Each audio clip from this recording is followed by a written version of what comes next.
I've kind of had to learn as I went, not really from other players. I'd say the biggest difference when people ask me from college golf to professional golf is just the volume of golf you play.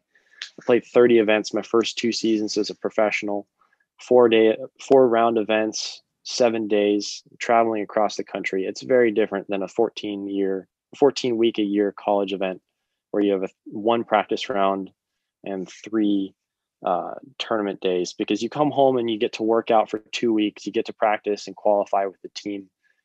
I played 6 or 7 events in a row, and you don't have the time and the energy to hit the amount of golf balls that you do in college and practice and spend the time on your short game. And people, like, players think that when they turn pro, they're going to have a lot of time because they're not going to have to spend it on school and studying. Well, you can cut out the school and studying, but now you got real life. You've got bills to pay. You've got, your car is going to break down. You got to rent an apartment. You got to take care of your own life, do laundry. It's this stuff adds up, and it's like a full-time job on top of a job. Just, you don't realize how much your mom does for you is basically what I'm saying. So when you turn pro, it's not like you're going to get more time. You have to get more efficient with your time, and you have to figure out the bare bones of what you need to do to play well any given week and make sure you hammer those home. And for me, the 3 things I know I need to do every week are speed control with putting. I need to get a feel for short game conditions on the golf course, and I need to work on distance control from 75 to 175. If I Okay. do those 3 things, I feel like I'm prepared to play no matter what. I can do those around a pro-am and a practice round and a travel day, Monday, Tuesday, Wednesday. And I can be ready to go on Thursday. And that took me a long time to get there, because I spent a lot of weeks, my first 2 years, going, man, I didn't have the time to hit the balls I need. I'm not swinging it very well. My putting doesn't feel good. Completely skip short game some weeks and get out there and have no idea how to play shots out of it's just a mess. And then on top of that, I'm tired. I'm walking, you know, 50 miles a week. It's a very different strain and stress on your body. And then you realize you're not working out and you're not as strong. You're trying to, keep nagging injuries at bay. It becomes a lot. So you really, and in college, you almost have a luxury that you have structured practice time. You can spend an extra hour and a half, 2 hours hitting balls and just hitting 8 irons if you want.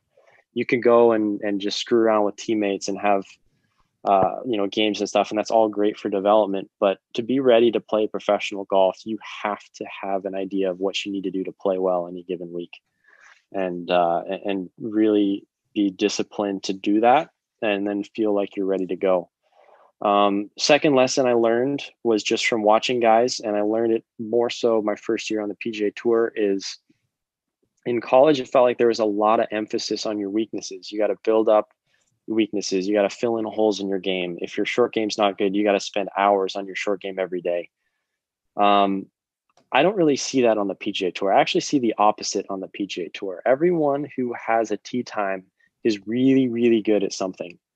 Scott Piercy's an extreme example. He goes, "I'm never going to be a good putter," and I'm not advocating this. I'm just using it to prove a point. But he knows that he can compete and he can win on his iron game alone. And so every week he's out practicing it at Summerlin. He's hitting irons. He's working on distance control, and he's one of the best iron players on the planet because he knows that's how he's going to make money. That's how he's going to keep his card.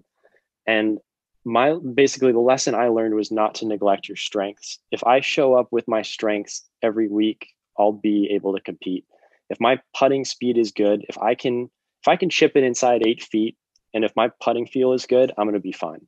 Even if I hit it horrible, I'll be able to get up and down and salvage. I'll be able to score on the par fives. If I hit it good, if my wedge numbers are dialed, it's going to be great. I'll play really well. I have a chance to win. I'll get my driver in play.